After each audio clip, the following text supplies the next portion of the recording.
Yeah. Coming off of the finals victory. Y'all got to give my dog Steph Curry some credit. And we're going to start talking about that right after this.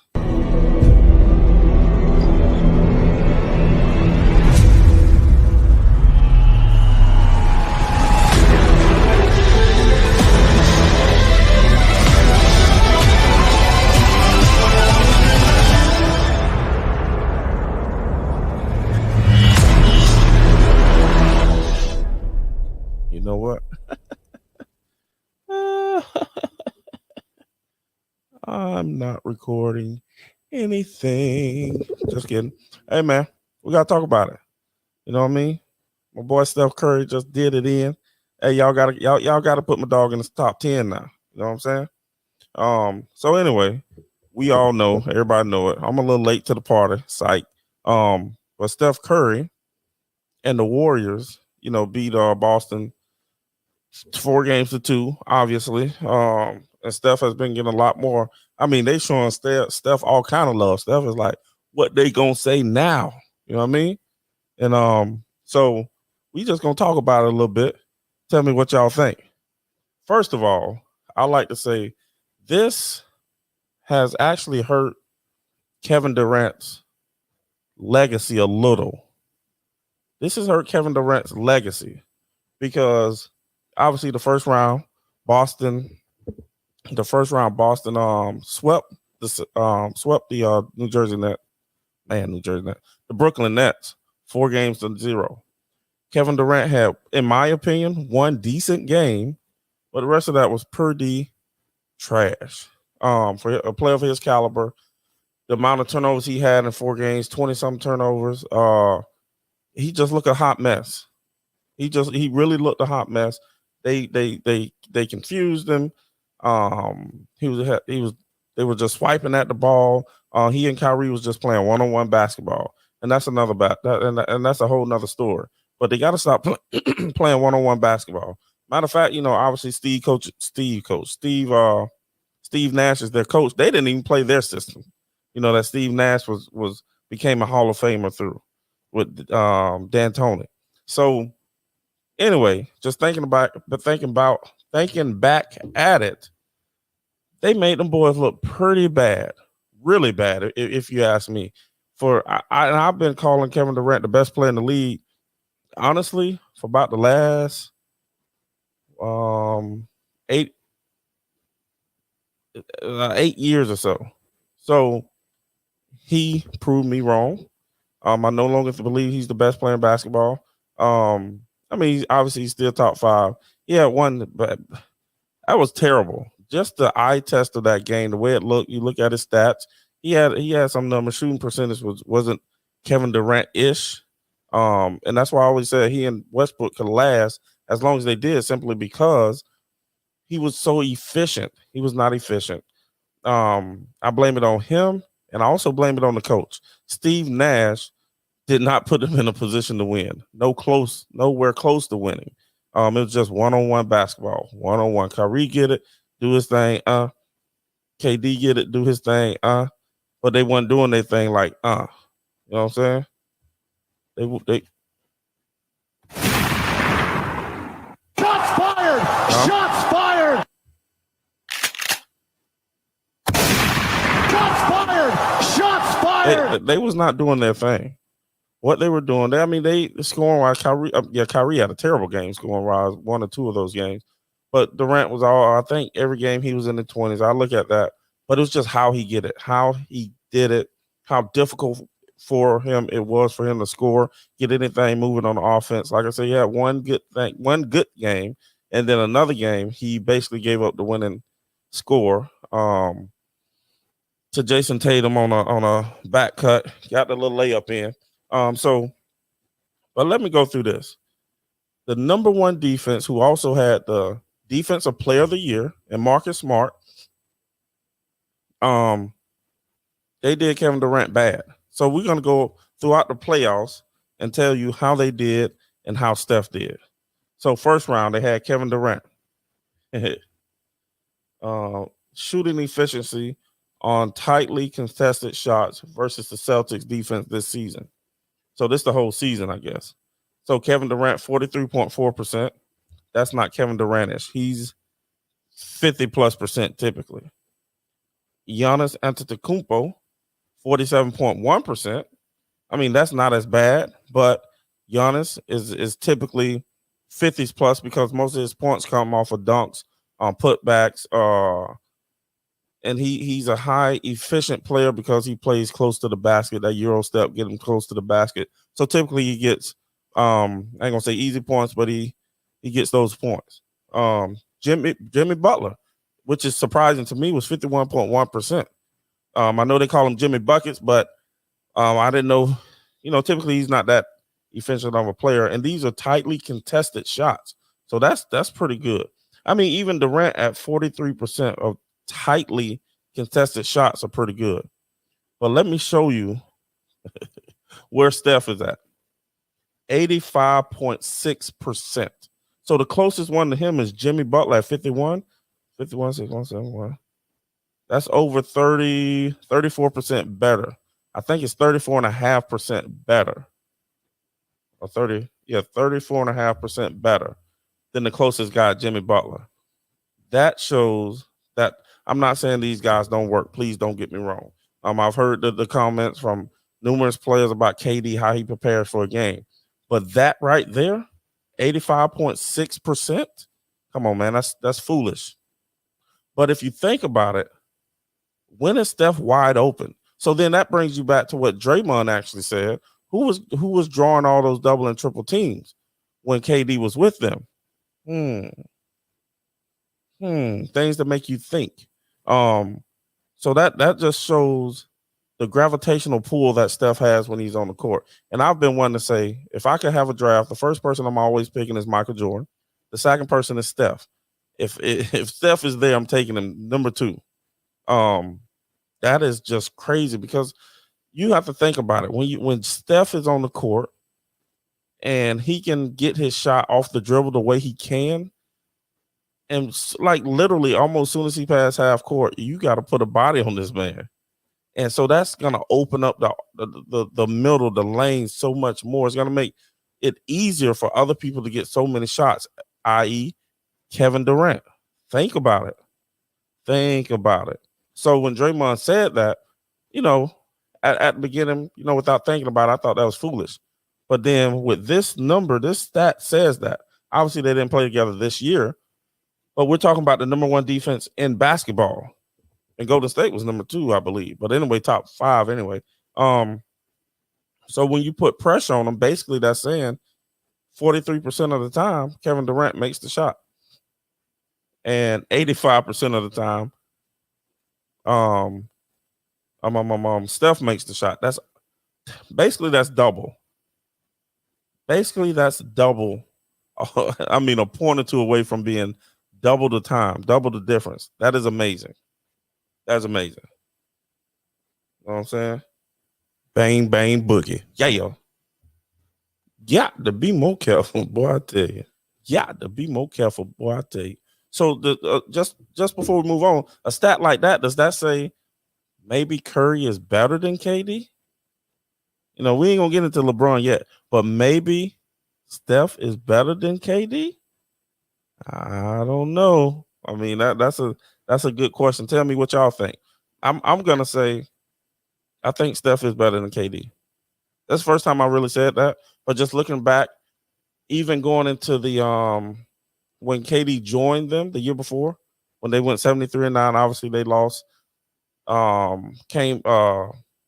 Cavaliers came back from 3-1 deficit, came back and beat them. But just think about how they got there. Steph changed the whole game of basketball. Gave a lot of people hope, or has given and is giving a lot of people hope. Look at what's your boy over there at Atlanta? What's his name? I can't think of his name. Trae Young. What is he doing? He's Steph. Think about Dame. Dame said that. I mean, he didn't say Steph got him there, but what he said was basically, in order to get easier shots, what did he do? He stepped back. The farther he stepped back, the less they were guarding him to allow him to get those open shots. But Steph is hitting those shots regardless with people right in his face. That's crazy. That's craziness. So, I mean, I don't even know where I was going with that one, but I kind of lost my train of thought. But anyway, that's all right. Y'all get the point. Another stat: Curry, Thompson, and Poole are the first trio in NBA history each to have 50 plus 3-pointers in a single postseason. Now, Jordan Poole had 50, Clay had 77, and Curry had 91. 91 threes in the postseason. So first game, I think the first series they went 5. The second they went 6. Who did they play for the Western Conference Finals? I forgot who they played. Yeah, to be more careful. Man, was that?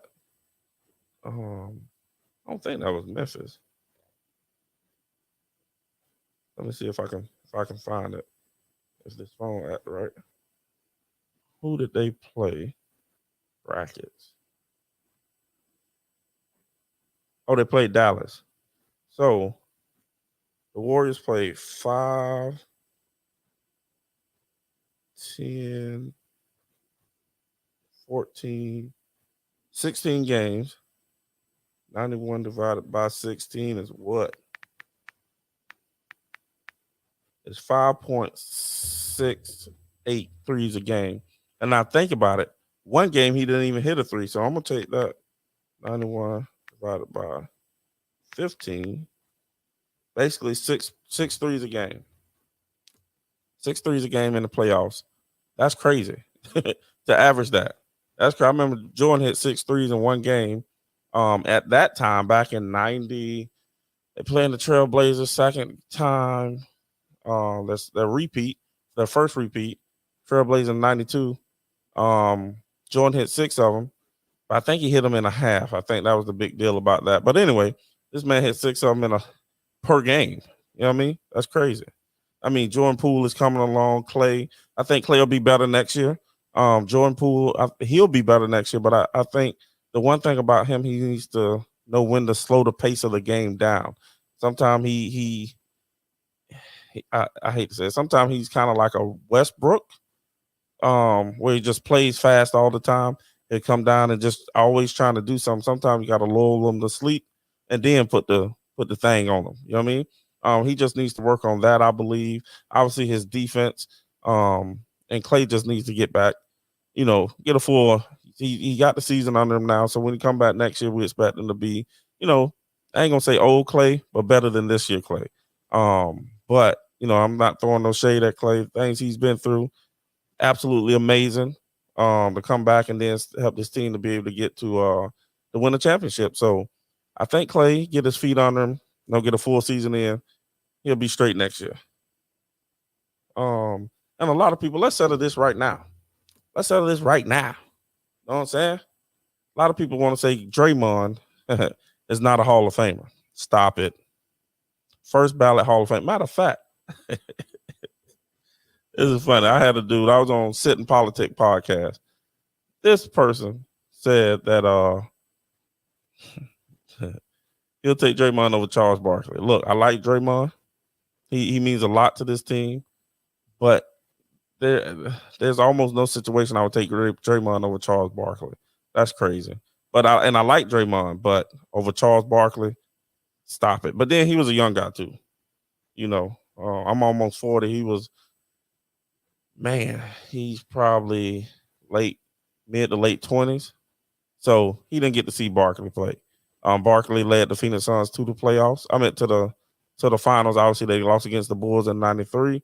But that was ridiculous. But anyway, Draymond is a first ballot Hall of Famer. I'm saying it right now. You getting this right now. First ballot Hall of Famer without question. Like, come on, man. I mean, what he means to this team. When, matter of fact, you can go back and look. I think he got hurt right after the All-Star game. No. He got hurt before the All-Star game. Or something like, anyway, this season, this season just ended. He got hurt and the Warriors were losing a lot of games while he was out. But people don't understand. You have to watch the game. Once you watch the games and understand, he and Steph are seeing a play 3 and 4 passes ahead. Literally. They're seeing it 3 and 4 passes ahead. I've seen him. He'll pass it to Draymond. Draymond will then pass it right back and go set a screen for him to get open. Or I know that didn't make any sense, but he'll pass it to somebody, go set a screen for Steph, and then Steph will get open, and then Steph will get the 3 or 2, whatever. Or he'll pass the ball to some. Draymond pass the ball to somebody, go set a pick for Steph. Draymond get the ball back, and then the other person go set the pick for Steph, and then boom, they get a wide open shot. There's so many scenarios. It's like you see it all the time. You see it all the time. But he sets them boys up like crazy because first he's looking to pass first. There's some instances I've seen. I'm like, Jerry, you got to take that one out, man. Let's be serious. You got to take that one out. But in most cases, he's looking for Clay and Steph to be open. And now Jordan Poole. I mean, but just really anybody. But when he's really looking for the dagger to get them threes down, to get an assist. I've seen him drop some nice passes off to Looney and Wiggins as well. And that's another person we're going to jump right on into. Andrew Wiggins, the guy Stephen A. said, I wouldn't trade him for a box of cookies.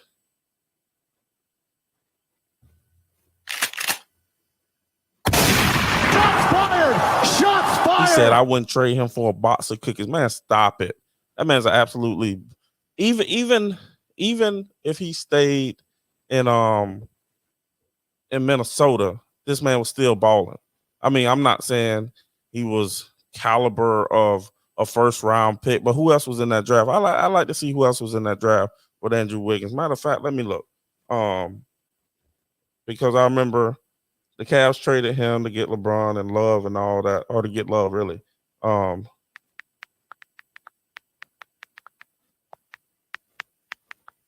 me see.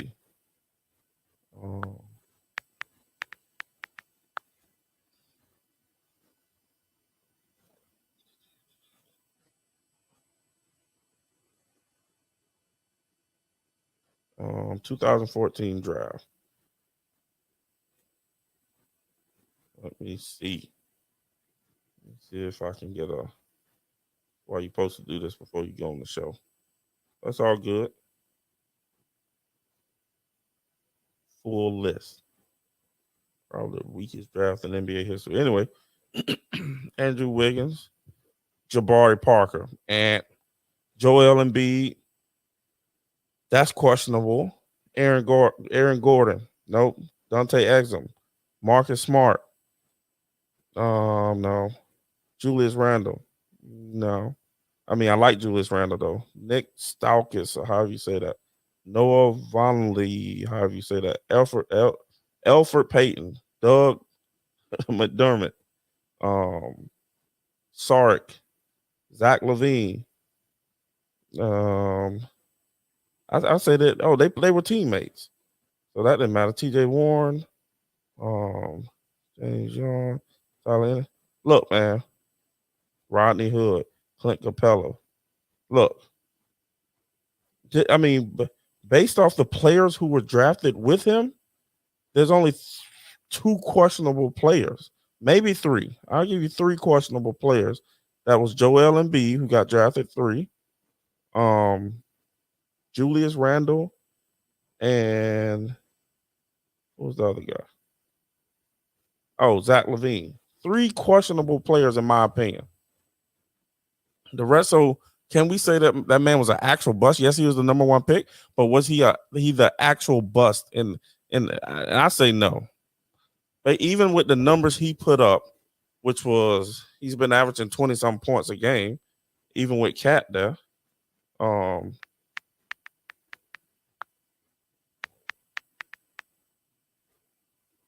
Let's see.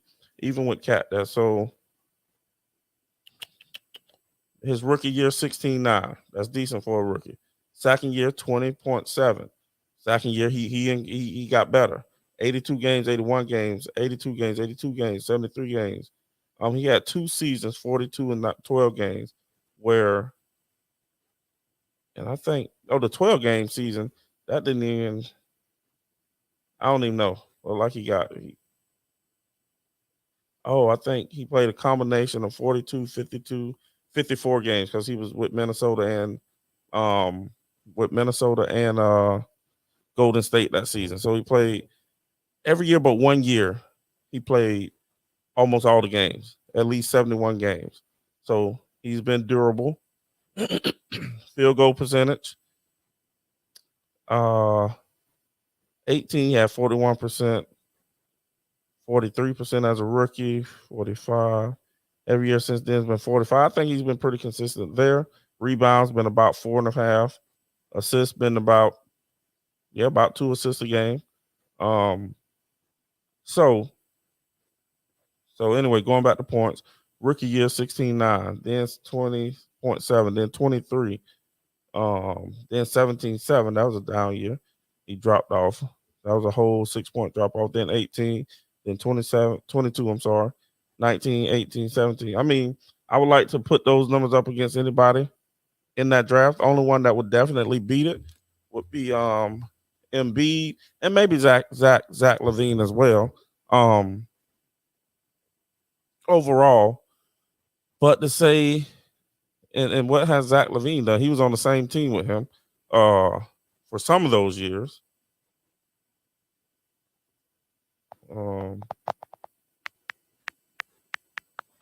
Then Embiid will be the only one I would say.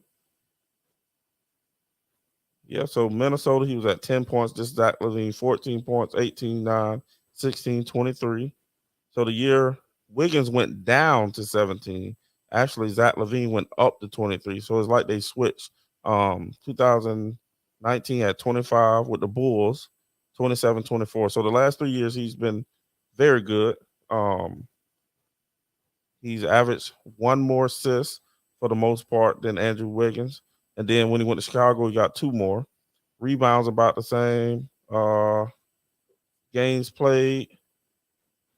He's played less games, so he's been less durable. But I mean, what was his name? And then you got to think about it. When Wiggins wouldn't go to state, you knew his offensive production pretty much stayed the same. He was at 19, 18, 17. So I mean, he lost a point or two, wasn't much, and then you got Joel Embiid. I know Embiid numbers are better than his.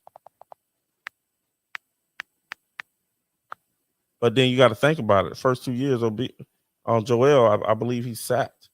Yeah, he didn't play the 2016. He only played 31 games, 31, 63, 64, 51, 51, 68. He hadn't played a whole season since he's been in the league. His points, though, rookie year was 20, 22, 27, 23, 28, 30. Nice shooting percentage for the most part, definitely for a big man. 49, 51, 47, 48, 48, 46. Could have been a little better. But he doesn't play really with his back to the wall for the most part. He take a lot of jumpers. Let's see. Assists, rebounds, obviously he's a big man. So he has 7.8, 11, 13, 11.6, 10.6, and 11.7. So in my opinion, the only one they might have, a team knowing that he had those foot injuries, I don't think he was a bad number 1 pick. I mean, who else really were they going to pick? Half of those guys aren't even in the league. If they are, I don't know where they're at. Jabari Parker, I remember watching him. I don't even know where he's at now, but if he's still in the league. So you got to put that in context. We got to put all that in context. And Andrew Wiggins, I believe, based off the rest of his draft, has done pretty well for himself. And he the number 1 draft pick and all this. Yeah, I get it. But at the same time, who else was there? Now, y'all LeBron lovers. You know what I'm saying? I get it. LeBron went to the finals, played against the Spurs. I think that was his third or fourth year in the league.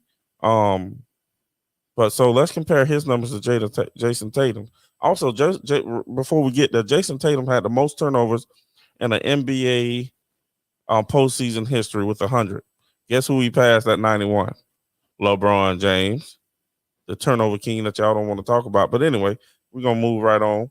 So LeBron, first finals, um, as 22 points, 7 rebounds, 7 assists on 36% shooting. 36% shooting. Jason Tatum, 22 points, 7 rebounds, 7 assists on 37% shooting. Stop it. So what basically what that says is, look, let's not, and then the turnover thing. Let's not, just crush Jason Tatum all the way down to ashes. Let the young man to be back. Once he and Brown, I think Brown is the better player, by the way. But once he and Brown get learn how to take care of the ball, learn the situations, learn how to play within the game a little bit more. I think they're going to be better. They're going to be better. I'm not saying they're going to be back anytime soon, but I can see they're still young. I think they're 23 and 24 years old. So I can see them getting back there. Definitely can. I'm not saying they're going to. Now this notion about they need a point guard. My thing is the way the game of basketball is played today, I wouldn't trade the defensive player of the year. What I would do, I would move him to the 2. I would move. I think Jason Tatum's what 6'9", 6 something. I move him to the power forward. Him or Brown, one of them playing the power forward, and I'm going to move the other one to the 3, and I'm going to bring in a point guard, an actual point guard, and see how that works for a season or half a season, and then maybe trade smart if it's not working right. But I think that's how I would do it. I'm gonna bring it. Get me a point guard from somewhere. I mean, yeah, you can get you a point guard from somewhere. You can probably even bring in. I know he's up in age, but probably I think this would be a better situation for somebody like or Chris Paul. I'm not saying he's leaving the team he's at, but bring Rondo back, put him at the point, put Marcus at the 2, Jalen at the 3, not Jalen Brown, Tatum at the 4, and then you have your 5. That's what I do. That would be their death lineup, so to speak. I don't know what other point guards out there. Maybe you can draft one, a nice point guard, true point guard, and let them boys flourish. That's what I would do. They had Kemba Walker there, but I don't know what happened with that situation. But they also had Gordon Hayward at the time as well. So they was trying to get them 3 players to play together. Obviously, it didn't work out. They got rid of Gordon Hayward, and I don't know where he's at now. I think he went to Charlotte with Jordan. But we'll see. I think we're giving. I mean, I don't know. When you watch the game, the eye test says different from just the stats. 22 points, 7 assists, 7 rebounds. Then you look at the 37% shooting. That lets you know he was uncomfortable. That part lets you know that they had some D on him. So, enough of that. I think I already talked about that. Okay, now. This is going to be the last one. Then we're going to roll this thing on out, right? We're going to roll this thing on out. You know what I mean? So, we got Draymond Green and wait, one more thing real quick. The Warriors had a 4-10 regular season record against all the teams they played in the playoffs, and that's the worst record by the NBA champion ever. But you have to think about, once again, you got to take things into context. The Warriors were 4-10 against all 4 teams they went against in the playoffs. During the regular season, they were 4-10. And that's a record for the NBA champions. But think about it. In the beginning of the season, Klay was hurt. So when Klay come back, then Draymond got hurt. literally, I think it was the next game, if not the same game. Yeah. Yep, the same game. No, Draymond got hurt the game before Clay came back. And then when Clay came back, he wanted to be in the starting lineup, just knowing how hard he worked. So as soon as they came in, they pretty much called the timeout. Draymond went out. He was out. And then Draymond come back and Steph went out for the last 20 games of the season. So they weren't full throttle. Then they was getting accustomed to having Clay back.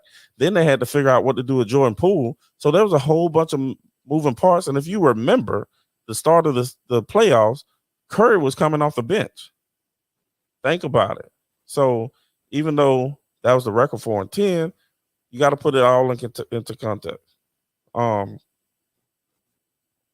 me see. Also, on the Warriors team, you got Steph Curry, whose father is Dale Curry. You got Gary Payton II, whose father is Gary Payton. You got Klay Thompson, whose father is Michael Thompson, and you got Mitchell Wiggins, you got Andrew Wiggins, whose father is Mitchell Wiggins. My God, I couldn't get that out. But anyway, I think this is probably the first team ever had 4 second-generation players. One definitely being a Hall of Fame. I wonder if Michael Thompson a Hall of Famer. I don't think so. I don't know. But you got 2 definitely first ballot Hall of Famers on the Warriors. We're gonna see where Wiggins ends up, but and we're gonna see what GP ends up. I don't think he's gonna end up being a Hall of Famer though. But Wiggins, he has a shot, and then Clay and Curry without question going to the Hall of Fame. Gary Payton's in the Hall of Fame. I don't know if Michael Thompson's in the Hall of Fame. That's dope. Let's see. I doubt it.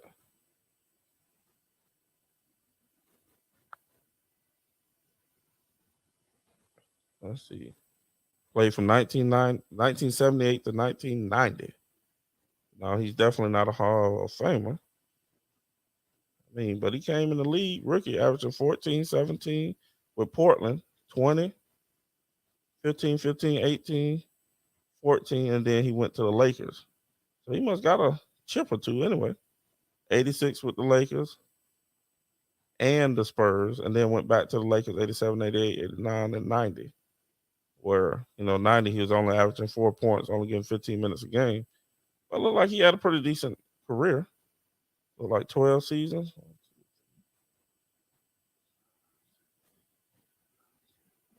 Yeah, 12 seasons.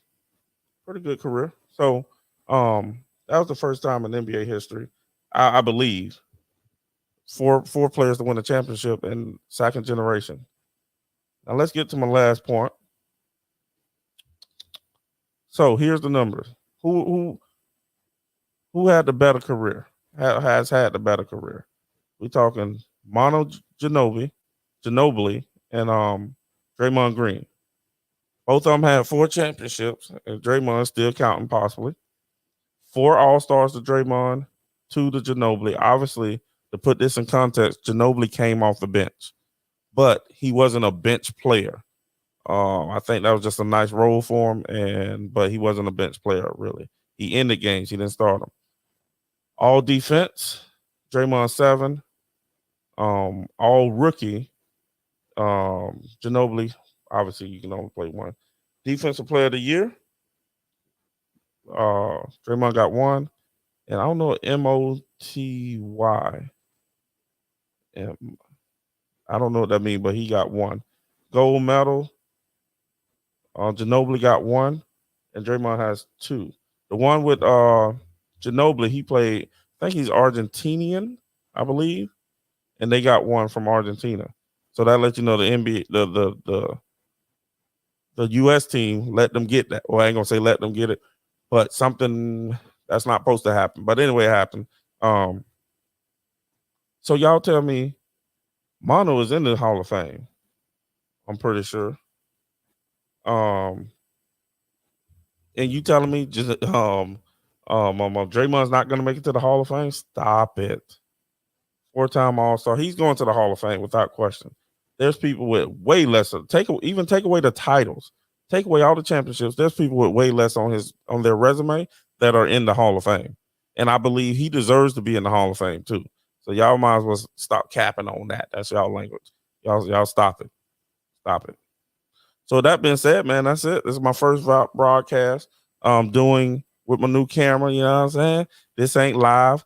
It's a little bit more thought out. I was able to, just spill through it a little bit better. But also thank y'all for your donations. Everybody that donated to the Cash App, you know what I'm saying? Help me get this camera, you know what I'm saying? And yeah, y'all know how we answer this thing though. This is what we're gonna do right here. Yeah. What's up? Yeah. Yeah. You know what? I'm gonna switch that thing. Hold on. Been through a lot. For this moment right here. Yeah. It's for the grown and sexy. Listen.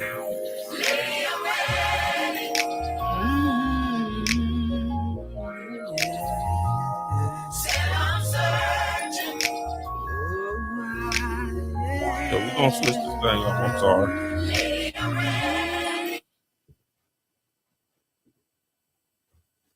Yeah, to be more careful, boy. I tell you, I ain't even put my stuff up there. What the bananas is going on? Come on, man.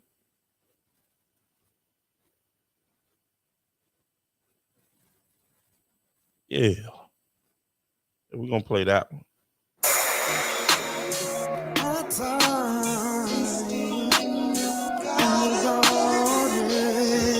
Yeah, like I said, they'll make it like that. No more.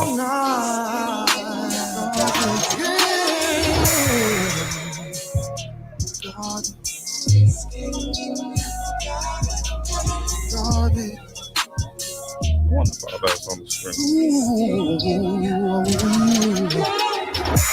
You see me, I see you. So what we gonna do about it? Sign, sell, deliver. I just wanna be the one you remember. And D-Minds music, dinner for two. Romantic evening to set the moon. What's on my mind to be deep in you? Girl, you know you feel it too. I'm gonna take my stand in your garden. We're gonna be all night. Taking no breaks till the early morning, baby. I'm gonna take my time. Be still in your garden. All streaming platforms, go get that. We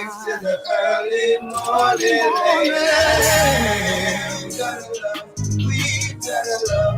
Know you and when I've been loving. Between me and you, things we can do.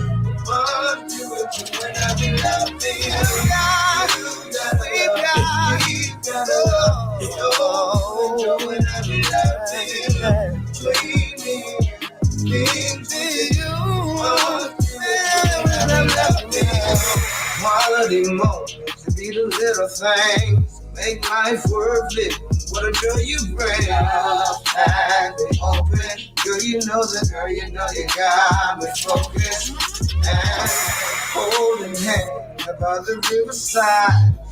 Rushing waves against your line. You know your love is on my mind. Tonight you'll be the fire. And I'll be standing in your garden. We're gonna be all night. Taking no breaks till the early morning, lady. I'm gonna take my time. Be standing in your garden. We're gonna be all night. No breaks till the early morning, lady.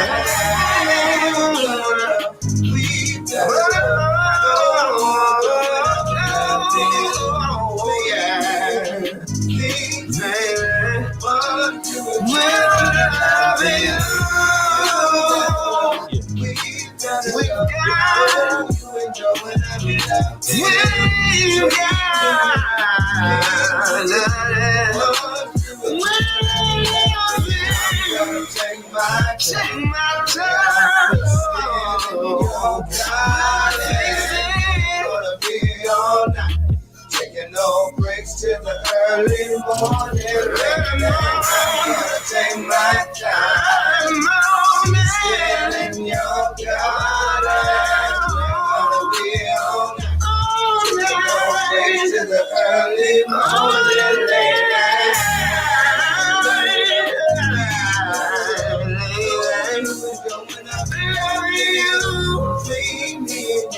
Between me and you, I love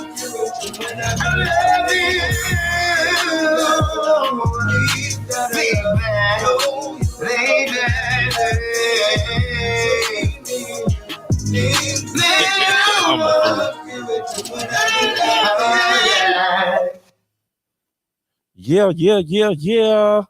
That is it, people. But y'all already know how we do. This is how we gonna exit this thing.